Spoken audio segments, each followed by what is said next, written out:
Hey you guys, it's Sarah from Sassy Reads, and I am going to bring you a reading vlog update video. I don't know what this is. I haven't figured out what I'm going to call it yet.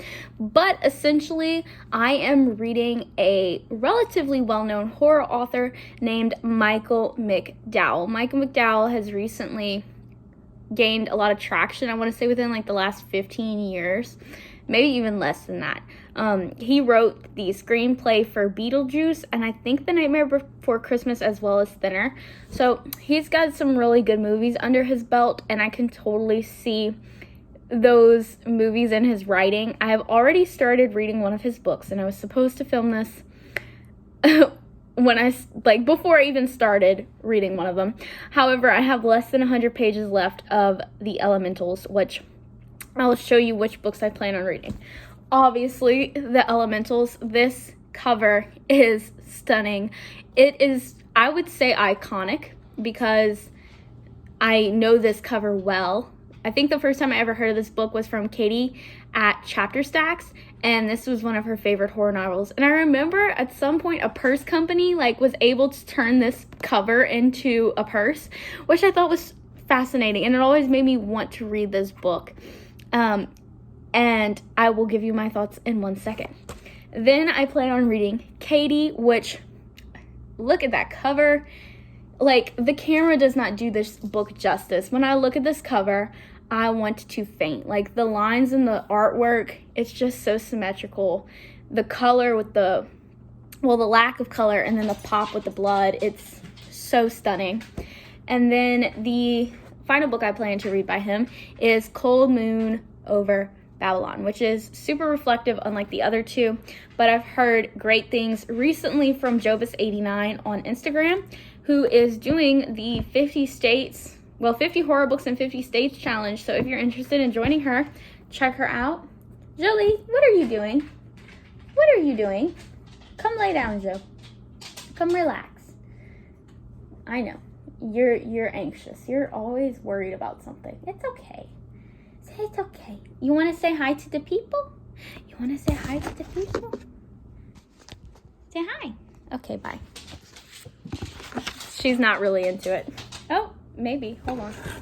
Say hi, Jolie. Jolie. The pretty puppy. Look, the pretty puppy. Okay. No, she hates cameras. She hates pictures and videos. So you'll get a cute side profile. Anyway, The Elementals. I have less than 100 pages left, and I love this book. This book follows two families who are the McCrays and the Savages, and they have recently experienced a death of a matriarch in the family, and the first chapter alone is just awesome. It has some of the best lines, savage mothers eat their children up, iconic. And that's just something that will stick with me forever. I don't know, there's just some brilliant lines in this book, and I've starred them and highlighted and underlined them, and it's just so good. So anyway, yeah, it follows the Savages and the McCrays, and they have 3 houses out on Beldame in Alabama near the near the Gulf Shore. It is right next to Gulf Shore, Alabama, actually, not far at all. But Beldame is just 3 houses on the sand near dunes, and not far is a lagoon, and it's pretty desolate. Nothing can really get to you. There's no phones, no television, no nothing. The thing that I love about Beldame is how it lulls people into the stupor, and it's obvious that they can't wake themselves up out of it, but I don't even think they want to. That's what makes this such an interesting horror location. And in the introduction, it talks about how horror is always about coldness and chill, but this book is about heat, and you can just feel it. It's hot. And at times, it's this is a little too much. But it's so good. It's haunting. It's riveting. The characters are interesting. They're not super fleshed out, but it's this interesting Southern Gothic literary fiction that I am quite fascinated by. And I love the tropes that Michael McDowell pulls in. And I really love his writing. I think that's what makes The Elementals so good, is the writing. It's really stand out and impeccable, really. But the interesting thing about Beldame, which, I haven't told you the real kicker, is that there are 3 houses on Beldame, but only the Savages and McCraes own 2 of them. Of course, there's only 2 families. And no one knows who owns the 3rd house. No one knows what's happened to the owner. So the 3rd house is empty, surrounded by sand dunes.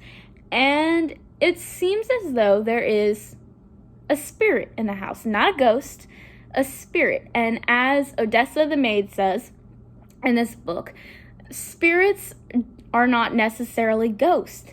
And sometimes houses just have spirits. And in this case, the 3rd house is one of those houses.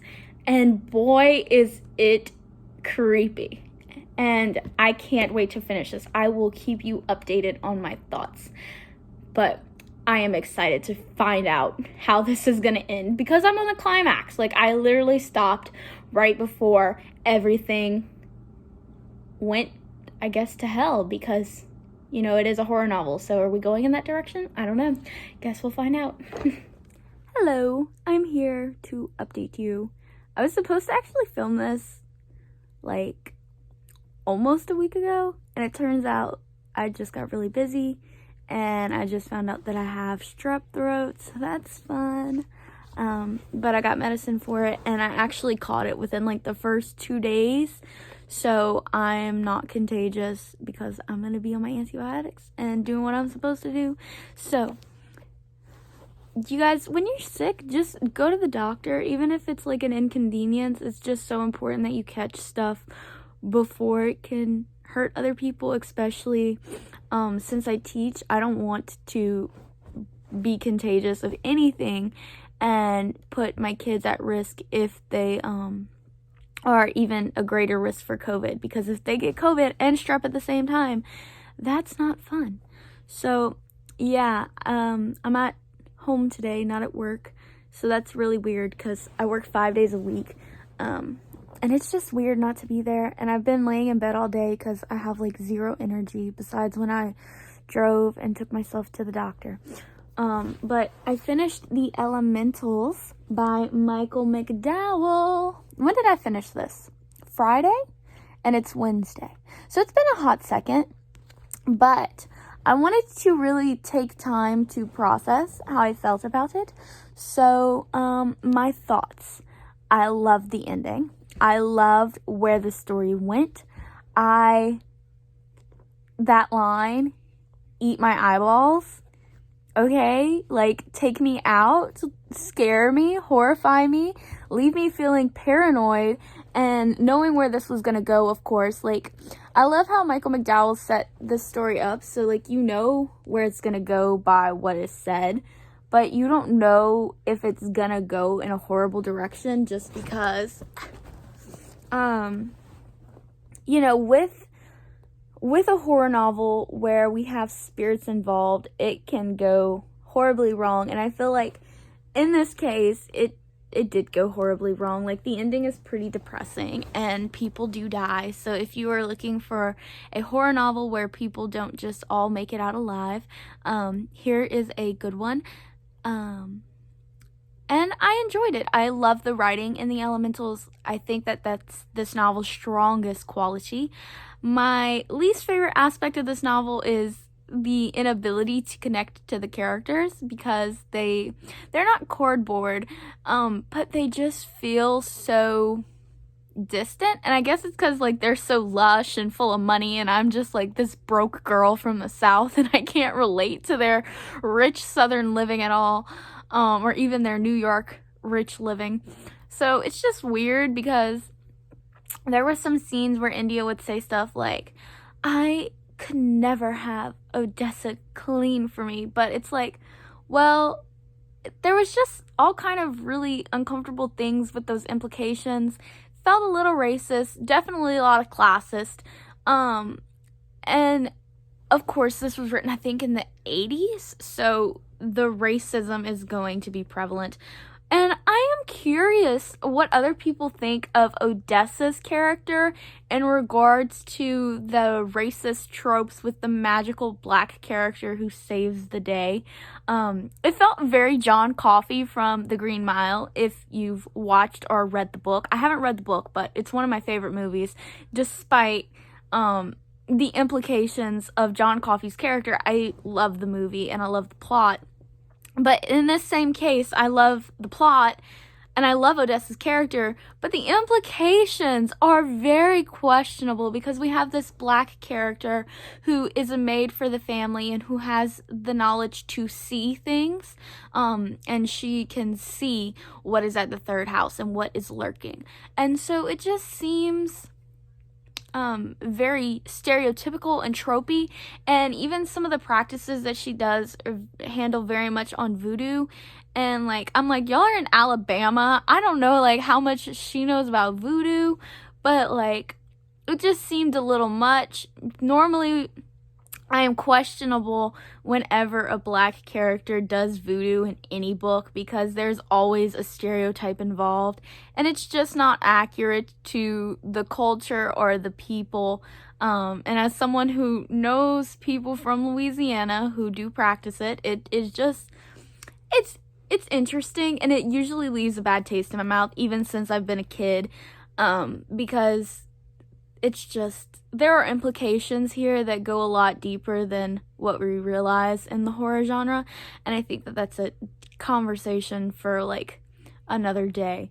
But I did enjoy the elementals. I liked the scene. One of my favorite scenes from the book is when one of the houses becomes totally encapsed by a sand dune, and so you just have like this giant sand dune like coming from the top of the sky, falling into like all the cracks in the house, and they're like, we don't have anything open, where's the sand coming from? And they wake up and go outside and there's just like this giant long sand dune covering the entire house, and it's just so creepy.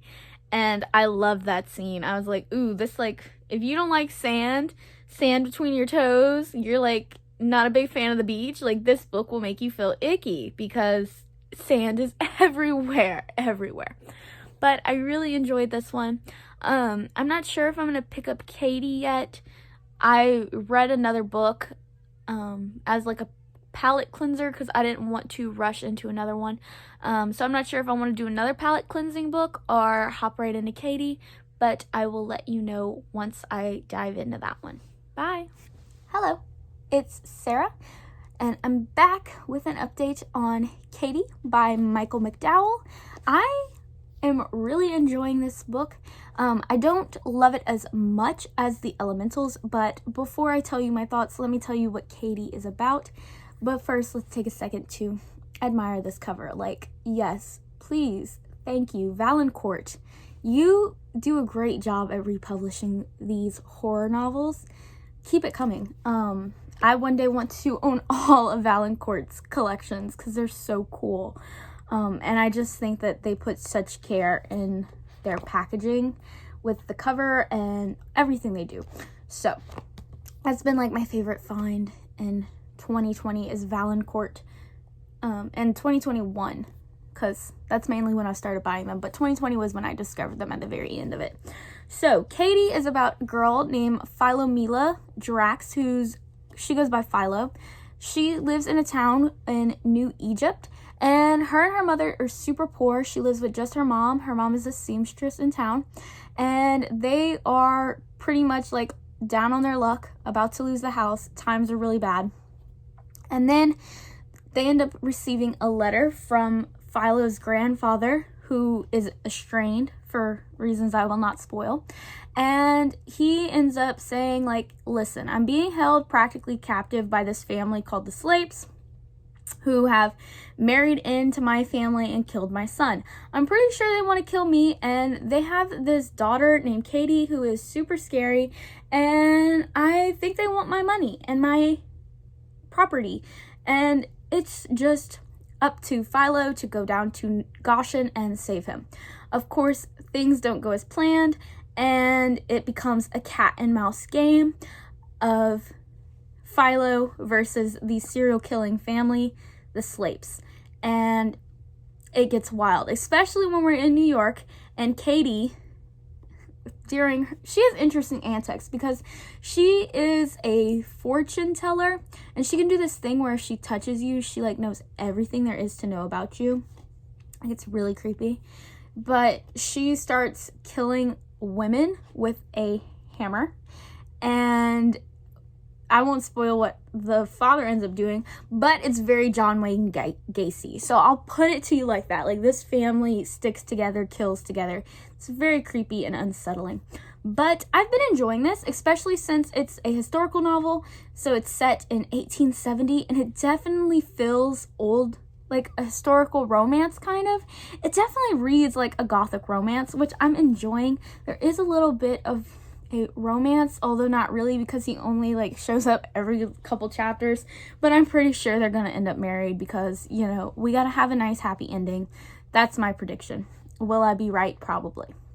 And so it's interesting because Philo is an interesting character. She's very tongue-in-cheek and quick-witted, but she's also like kind of like pious and righteous, and like one of those like, I'm from the country and I think that I'm better than you kind of things because my moral code is here and your moral code is there. And it actually led to some really great discussions with her and these other girls who are living in New York City as single women who are like paid escorts, and they're like, excuse me, you can't look down on us, like we have to survive somehow.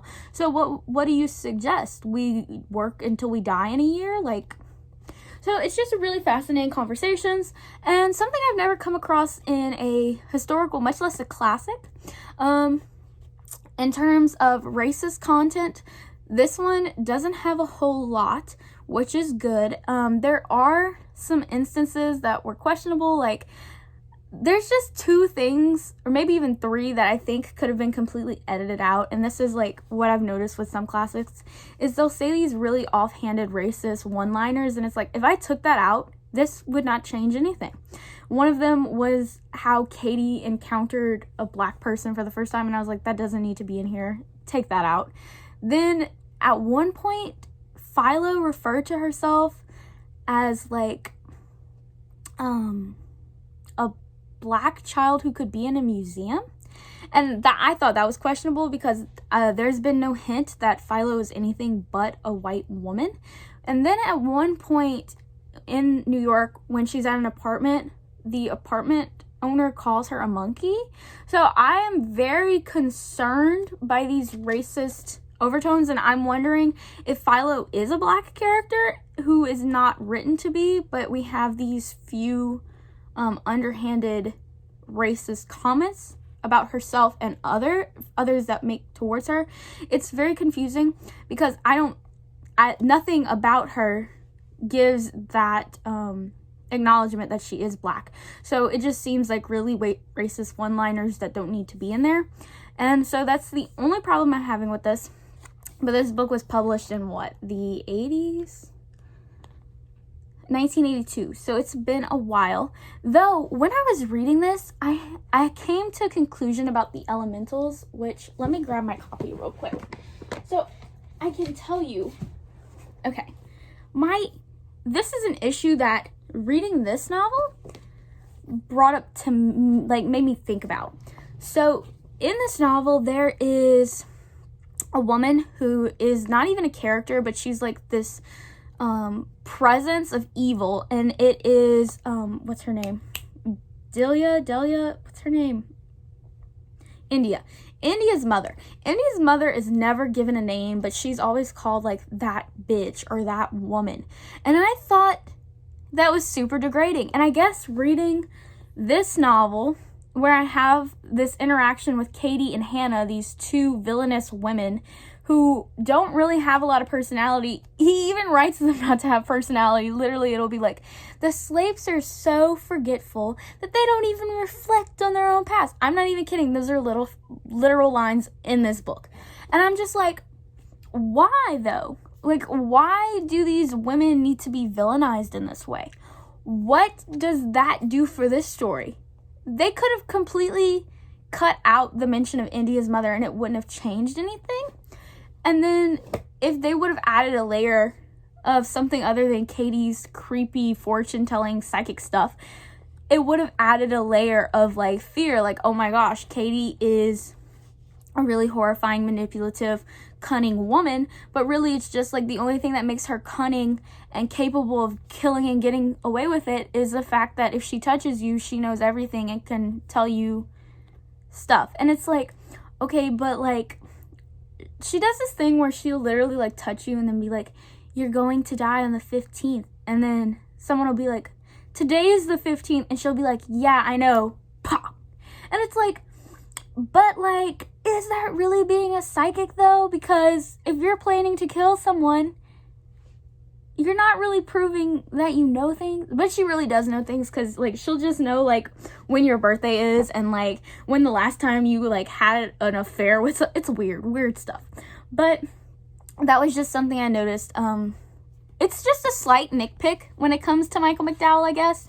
He creates all these really fresh, wonderful heroines to root for, and then he has these flat, one-liner, dimensional women who are the complete antithesis of his writing, and it confuses me. I don't know why he does this. I cannot figure it out. But reading Katie and seeing Philo compared to Katie, and even seeing minor characters that Philo is friends with, confuses me. Also, Philo ends up getting this job with this woman, and this woman is basically like a sugar mama, which I think is hilarious, because she's like, oh yeah, you're gonna come with me on this vacation. I can't do anything without you now, and I'm so lazy. And I'm like, girl, get your money, because it's just absolutely hilarious. And I'm pretty sure she's gonna end up marrying her son, which will lead a really weird dynamic. Oh, be careful, Joe. You want me to open the door for you? Oh, you can't get on the door like that. Oh my gosh. That's what it's like to live with a big giant dog. She steps on everything. And our house is huge. She still gets, like, caught in the weirdest places because she thinks that she's, like, this big. She's not. So that's my update. I have about less than 100 pages left, so I'm planning on finishing this tonight. I will let you know what I think either tonight or tomorrow, depending on how I feel. By the way, do you like my Great Gatsby sweater? Look at it. I got it from Out of Print. Go get you one, because I am obsessed. Hey, you guys. I am back with an update on Katie. I finished this not last night, but the night before. And I really enjoyed Katie. I gave it 4 stars overall. This is an interesting novel because it's a really different from the Elementals. It feels like a completely different genre in horror. I would say the Elementals is definitely more like paranormal horror, while this is definitely gothic horror. It takes a lot of the tropes of the gothic romance genre. But also it could probably just be because the setting is in the 1870s, which makes it feel a bit more gothic. However, this is definitely a serial killer novel, which is definitely not the case for the Elementals, which was strictly spirits in a spooky house at a spooky location, and that is a different essence altogether. This feels very broad in scope, while the Elementals felt very claustrophobic and centered. This was very much not a coast to coast, but there was more traveling. There was New Egypt, there was Goshen, there was New York, there was Philadelphia, there was trips to Saratoga. So there was a whole lot of travel and scope in this compared to the close proximity and claustrophobia of the Elementals, which I think that works really well for Katie because it's a quick romp. And apparently this only takes place in 9 months, which I got to the end in the epilogue and I was like, wait, that was only 9 months of her time. And it felt really interesting to read this. No spoilers or anything, but at the very end, there is a mention of the 1919 influenza, and there is no more timely part of history, I guess, to read this novel than with that being the wrap-up of the story. But I did enjoy Katie. The reason I gave it 4 stars and not higher is because I didn't necessarily connect to these characters like I did in the Elementals, even though I will admit the Elementals, some of the characters are not completely fleshed out. I really was invested in the entire families on both sides in the Elementals. And in this case, I was super interested in Philo's story, but more so I was interested in only Katie out of the Slapes. I could care less about her father and her mother, or her stepmother, Hannah. And I don't know, I didn't connect with this one as much, and you know, there could be a number of reasons for that.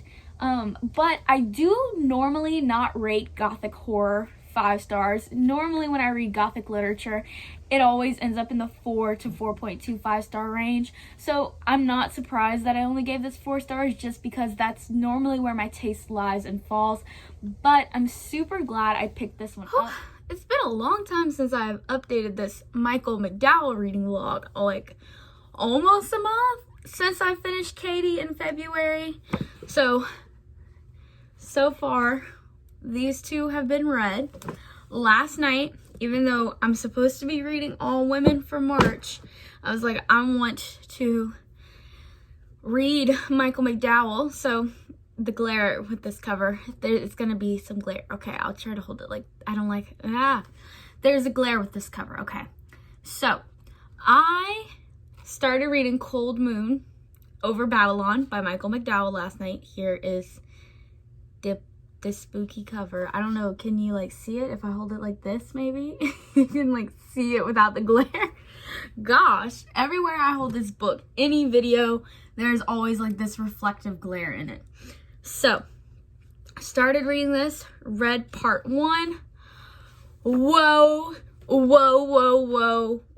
okay, I've heard Jovis89 on Instagram, she loved this book.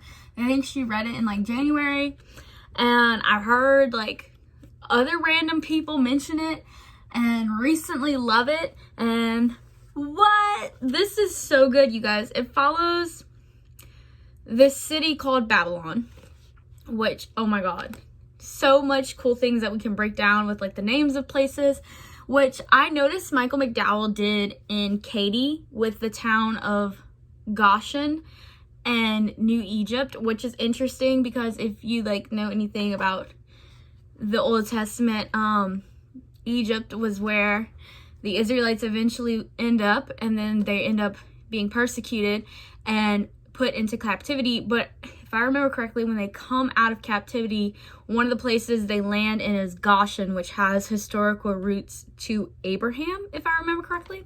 So super fun connection.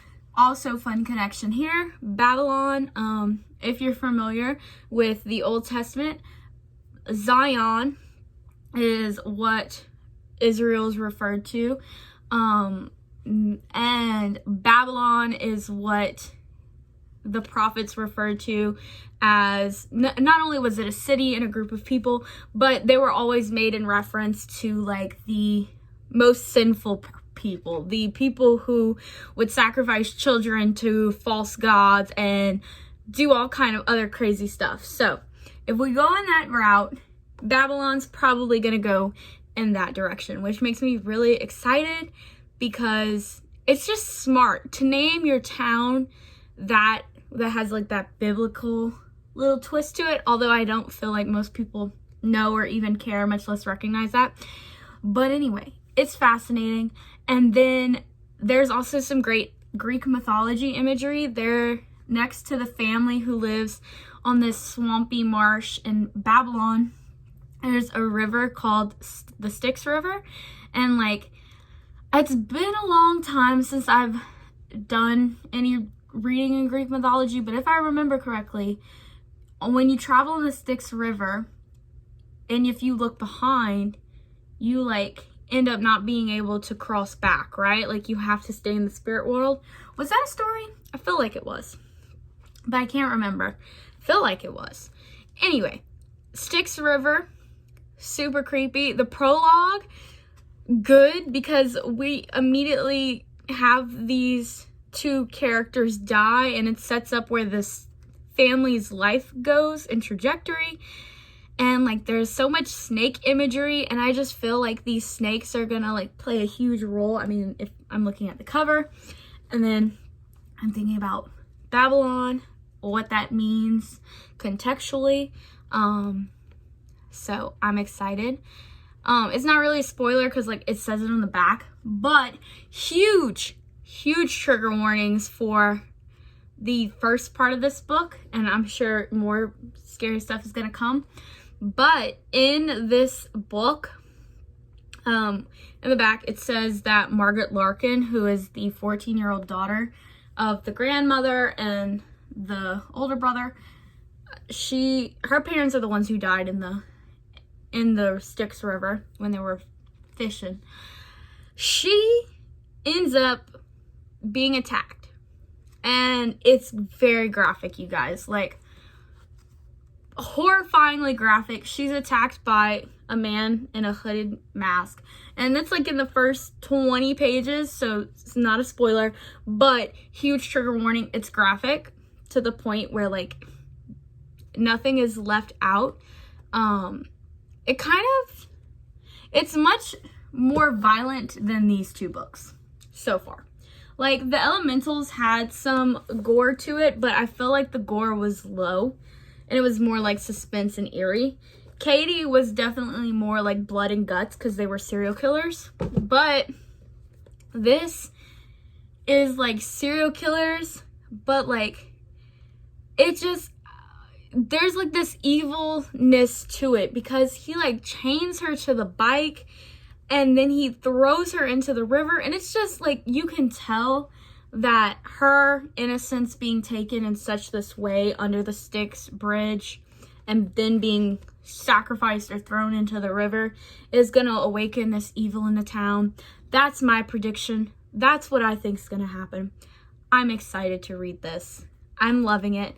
Love the writing. It's what I wanted from the Graveyard Apartment and didn't get. This is good horror. So, having a good time. Can't wait to check back in, and I hope I'm still loving it.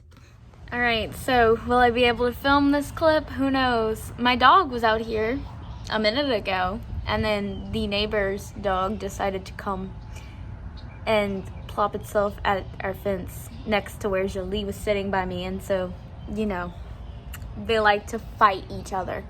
It's not that they fight, it's more so that they play rough, and it normally leads to one of them getting hurt. And last year around this time, Jolie had she threw herself at the fence, and it like caused major damage to her foot, and we had to like take care of it for 2 months, and it was not a good time. So anytime that the dogs are out there, we try to make sure that she's either on her best behavior, like we reward her with treats, and we're like, hey, you did good, you didn't bark, come in and get a treat. Nope, not today. No, not today.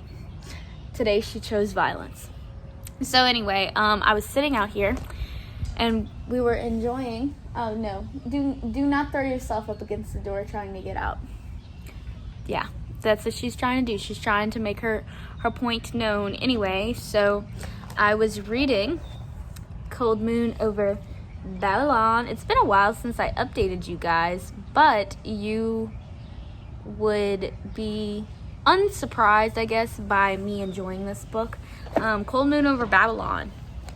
Let me see if I can hold it on this side of me while holding my phone. Okay, yeah, there we go.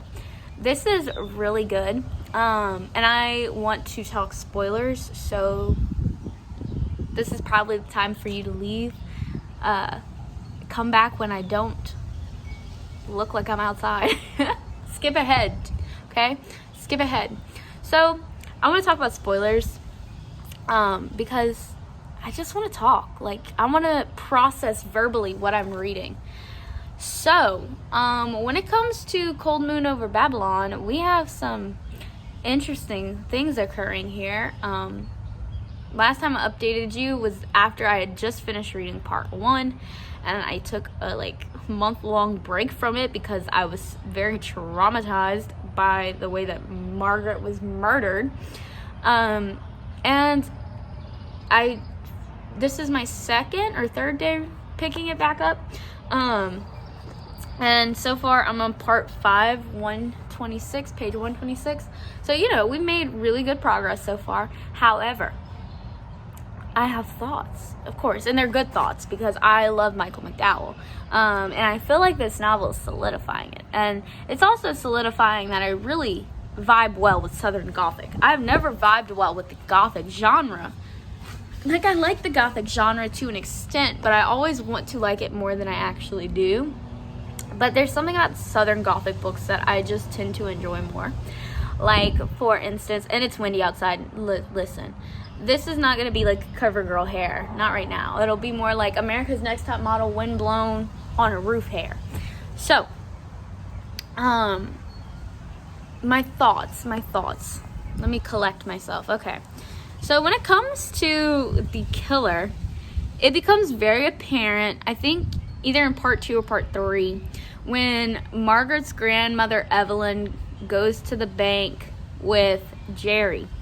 And they're attending the bank because Jerry is like, I need to go. We got to get this money out. We're going to be broke. And Margaret is still missing. But at this point, they're like, you know what? We're going to do this. This is the best thing to do. And Evelyn's like, well, I'll go with you. And the guy who owns the bank corners Evelyn and starts yelling at her and saying that she should give him the money, blah blah blah. And it's like, dude, her granddaughter is missing. What the hell is your problem? And then the suspicious thing was we saw his point of view when they walk in, and it's like, oh, he kind of bucked up a little too hard. And then at the end of that chapter, he makes up a lie, and he starts telling everyone at the bank that she wanted a loan to buy a car for Jerry. Okay, dude, you're obviously suspicious. And then don't get me started on this police officer, Hale, who's his best friend. Listen, I am no stranger. No, you're not coming outside. I am no stranger to the foolery and the horrible police work that most cops do. When it comes to detective work, cops are just trash at it. Most of them refuse to solve crimes because they would rather go and gossip or not do their job. Look, that's just the way of things. If you can say not all cops, whatever, that's fine, but statistically I can link you to over 200 cases where not all cops doesn't matter, because it looks like most cops are. It's not a minority thing, it's a majority thing. And this cop, he's saying, oh, she ran away, which is always the narrative when it comes to young people, because for some reason, God forbid, you actually have to file a missing persons report and do your effing job for once. So I was like, oh yeah, this is super realistic. This is about right. And then things are just dropped casually here and there. You're starting to build up Babylon and see how crappy this town is. And it's oh, Hale and Nathan Redfield are besties for the resties.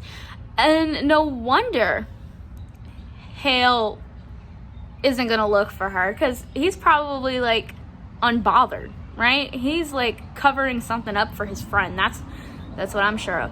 And then Evelyn's like, yeah, Nathan did it. I know he did it. I had this dream. It's him.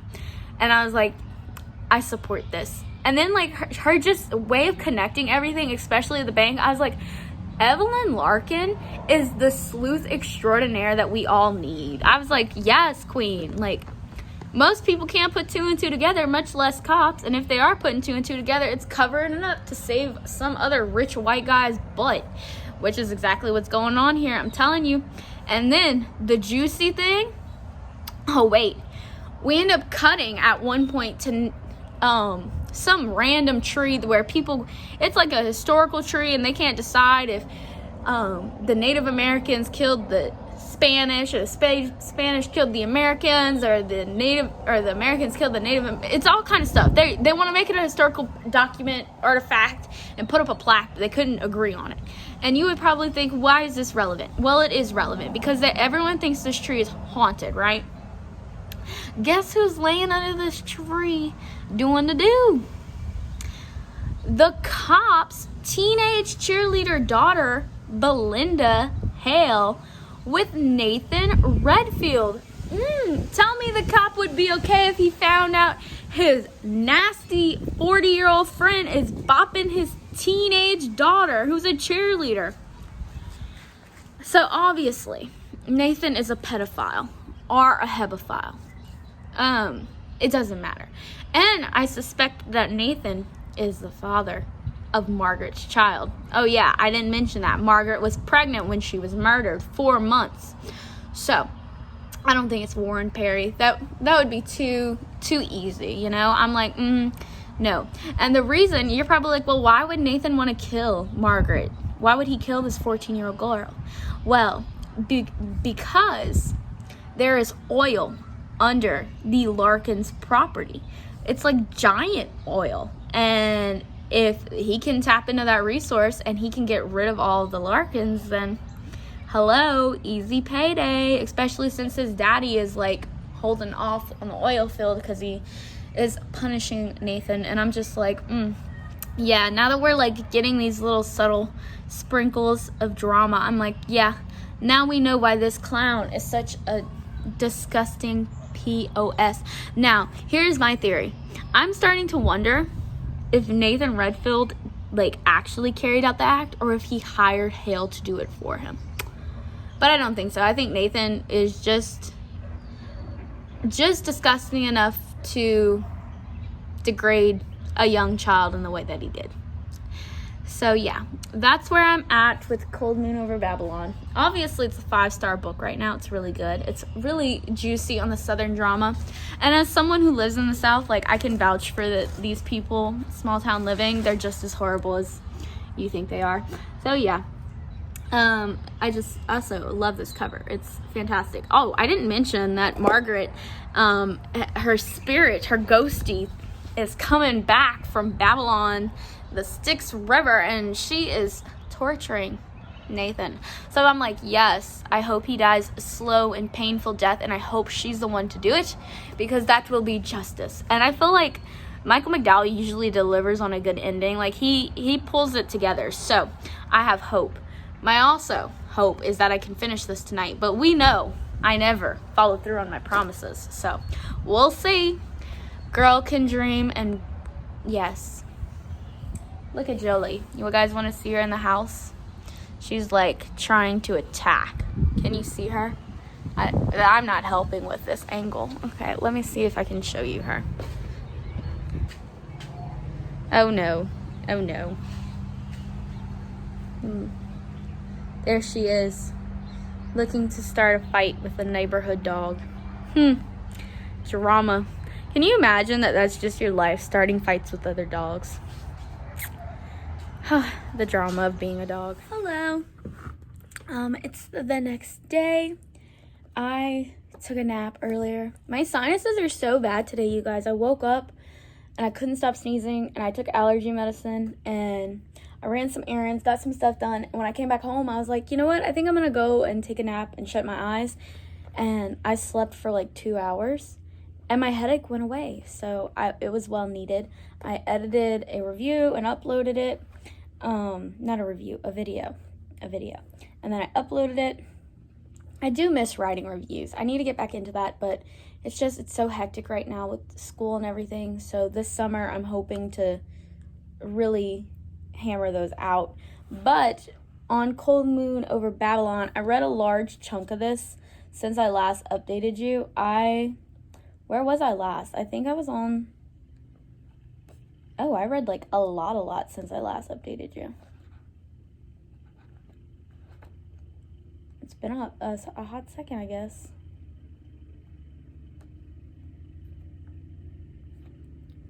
Anyway, so I'm on page 187 or 186 right now, and a lot has gone down. This is something I didn't know about the book, but I think it's a really, really excellent way to continue the narrative.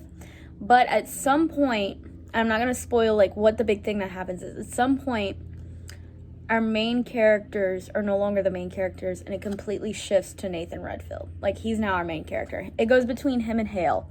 And I just have to say that Hale is the dumbest cop I have ever encountered in reading recently. You know, he is so unlikable in every aspect. His detective work is absolutely trash. And he has, like, no higher level thinking skills. So I'm like, how are you a cop? Like, you can't put two and two together. You're easily, like... And then he starts puzzling things together. And he's like, there's no way that this is possible. It's too obvious. And it's like, well, yeah, I wonder what's going on, Hale. It's not like it's shoved right in your face. Guy's an idiot. If you would like to read a book with a better sheriff of a small town, Needful Things by Stephen King has a better cop who actually gets the job done. This guy, oh my gosh, he is so infuriating, which I guess that's what makes it so realistic, is because cops are more like this than like the idealized Stephen King hero. And that's usually how Stephen King does with his sheriffs. He gets them to be heroes and good people and great crime solvers. And it's like, I don't know about that one, Chief. Like, you're not going to see that one too often, because you'll probably have one really solid detective out of a batch of 75 men. Okay? And if we put all the cops and sheriffs together in the whole entire United States, I would say we would probably have about 3,000 to 4,000 actually good cops. Yikes.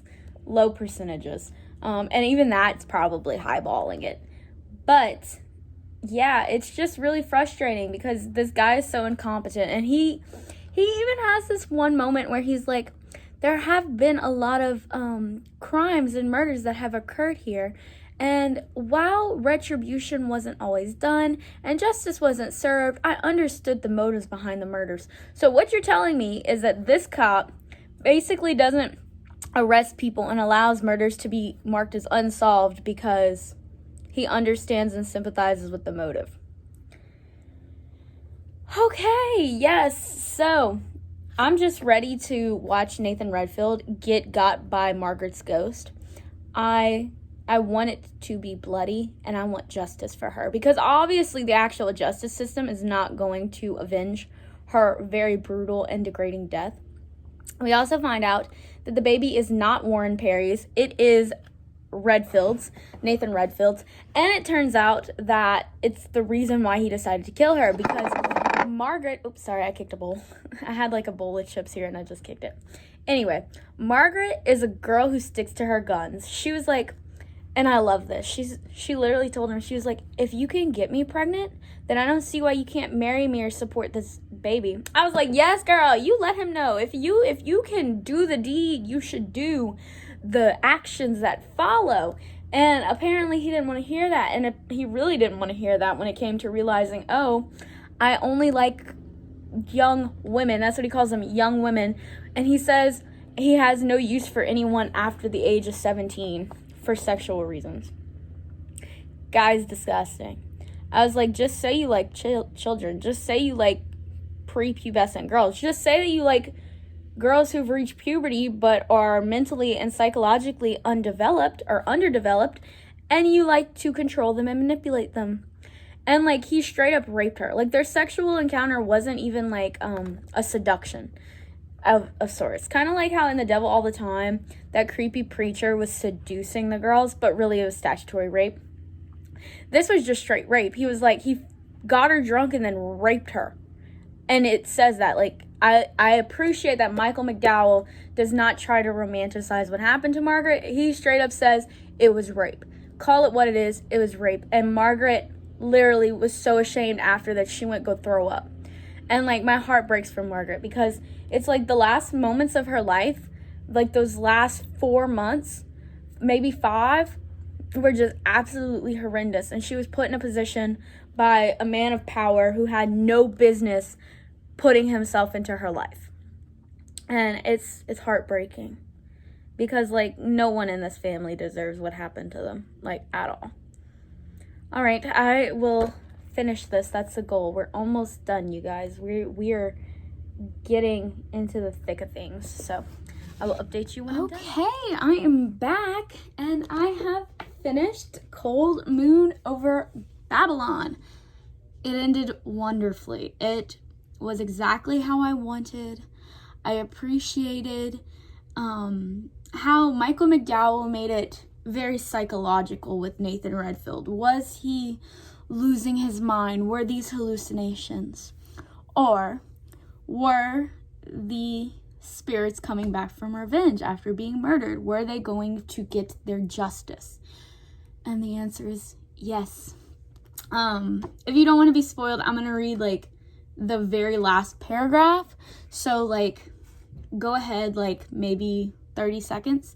I'm not going to tell you anything other than the last paragraph, but the last paragraph is a spoiler to someone who has died that I have not told you has died, just because I want you to go into this book, maybe being surprised. And if you've read this book, let's, like, discuss, because I love the last paragraph. Okay, so, last paragraph.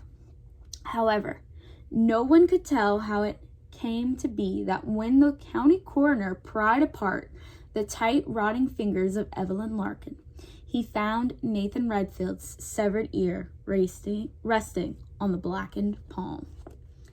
Love it. It was so good. I'm really curious about the film.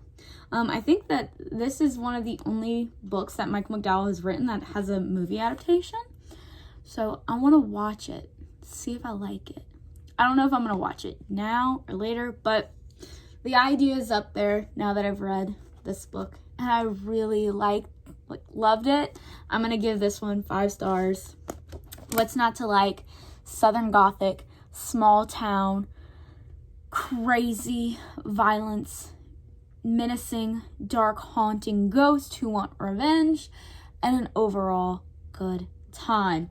So yeah, this was fun. These were all 3 of the books that I read.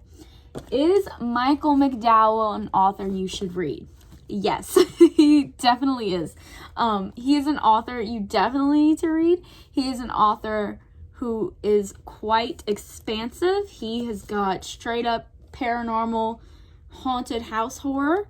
He has psychic serial killing horror, family style, and he's got small town where people are murdered and come back for revenge as ghosts. So we have a wide variety of horror here.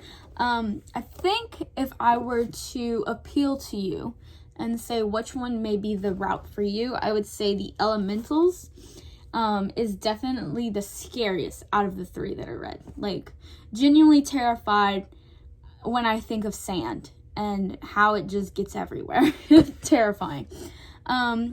I would say that this one is the most graphic and gruesome and gory, and it has really good descriptions. So if you're more into, like, gore, not body horror, this isn't body horror. If you're more into just, like, more graphic stuff, like serial killers or violent ghosts, yeah. And then if you're more of a fan of thrillers, historical fiction, or light romance, some drama intrigue, but also serial killers, that one's Katie. So, yeah, I would say The Elementals is my personal favorite, then Cold Moon Over Babylon, and Katie. These 2 are really solid 5 stars, though. Like, fantastic. I love these. Can't recommend them enough.